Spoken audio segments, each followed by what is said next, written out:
कसे आहे सगळे?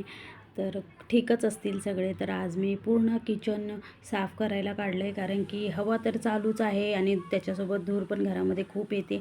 आणि लहान मुलं असले तर मग त्या धुळीने पण खूप प्रॉब्लेम होतो लहान मुलांना. आणि माझा तर दादू सगळीकडेच हात लावत असतो आणि मग तसंच तोंडात वगैरे घालतो. त्यामुळे मग मी सगळं किचन 1-2 महिन्यानंतर मी काढतच असते. तर आज म्हटलं चला तुमच्याबरोबर शेअर करूया की किचन मी कसं पूर्ण क्लिन्झिंग केलं आहे, पूर्ण क्लीन केलेलं आहे. तर पूर्ण सगळे, आणि माझं किचन तर खूपच म्हणजे खूप मोठं कडप्पा आहे, खूप मोठे डबे आणि खूपच माझ्याकडे खूपच भांडे आहेत. तर मग ते मला पूर्ण दिवस जातो घासायला. तर मग आज विचार केला की तुमच्यासोबत थोडंसं बोलत बोलत गप्पा मारत किचन काढूया आपण.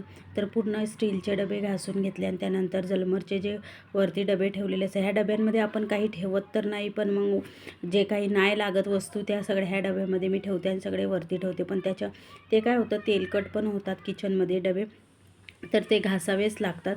आणि मी काय त्या डब्यांवर प्लास्टिक वगैरे तसं काय टाकत नाही, ते तर अजूनच घाणेरडं दिसतं, म्हणून मग मी ते काहीच टाकत नाही आणि मग तसंच ठेवते. पण 1-2 महिन्यानंतर मी ते स्वच्छ असं घासून काढते. आणि हा माझा पहिलाच लॉंग व्हिडिओ आहे, तर थोडं मला समजून घ्या.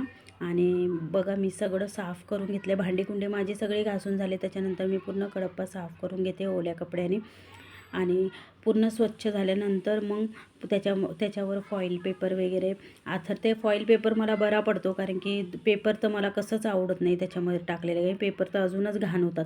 मग मी त्याच्यावर पूर्ण फॉईल पेपर टाकणार आहे. तर बघा माझं किचन आज फॉईल पेपर टाकल्यानंतर मी आज तुमच्याबरोबर शेअर करते की कसं दिसतं. तुम्ही पण एकदा ट्राय करून बघा, खूप छान उजेड पण पडतो आणि खूप छान वाटतं, बघणाऱ्याला पण खूप छान वाटतं आणि पॉझिटिव्ह वाटतं एकदम, आणि काम करायसाठी तर खूपच छान वाटतं. तर बघा असं पूर्ण मी फॉईल पेपर, मला 2च म्हणजे फॉईल पेपरचे ते हे लागतात रोल, आणि फॉईल पेपर पूर्ण असं टाकून घेते. आणि पूर्ण तो असं म्हणजे कडप्प्याला चिटकून जातो, असं काही निघत नाही, उडत नाही, काहीच नाही. आणि चिटकल्यानंतर मी सगळे डबे त्याच्यावरती छान असे लावणार आहे. आणि हे तर पाहिजेच. आणि ऊन पण इतकं होतं, खूप घाम पण येत होता, तर मिस्टरांनी थोडंसं निंबू सरबत बनवून दिलं, तर ते एन्जॉय केलं. आणि माझ्यासोबत माझी मुलगी पण, रानूनी पण एन्जॉय केलं. आणि पूर्ण घरभर भांडी झाले होते आणि सगळं त्याच्या. आणि हा तास तो सर्वात मोठा असतो की ते कशामध्ये काय आहे त्याला अर्धा वेळ जातो, पण सगळं व्यवस्थित लावून झाल्यानंतर तुम्ही बघू शकता माझं किचन किती सुंदर. आणि किचन तर सजवायला मला खूपच आवडतं, आणि माझ्यासारख्या खूप अशा लेडीज असतील की त्यांना खूप आवडतं किचन सजवायला. तर हा व्हिडिओ सगळ्यांसाठी आहे, लेडीज ज्या घरामध्ये असतात, ज्या किचनमध्ये खूप काम करत असतात दिवसभर, आणि त्यांच्यासाठी हा व्हिडिओ आहे. खूप सुंदर बघा किचन मी सगळं सजवलं आहे. आणि डबे मी टोपाशीवर ठेवते, कारण की दादू एक भांडे नेऊन हॉलमध्ये वगैरे कुठेही टाकतो, म्हणून डब्यांवर असे टोपं ठेवते मी.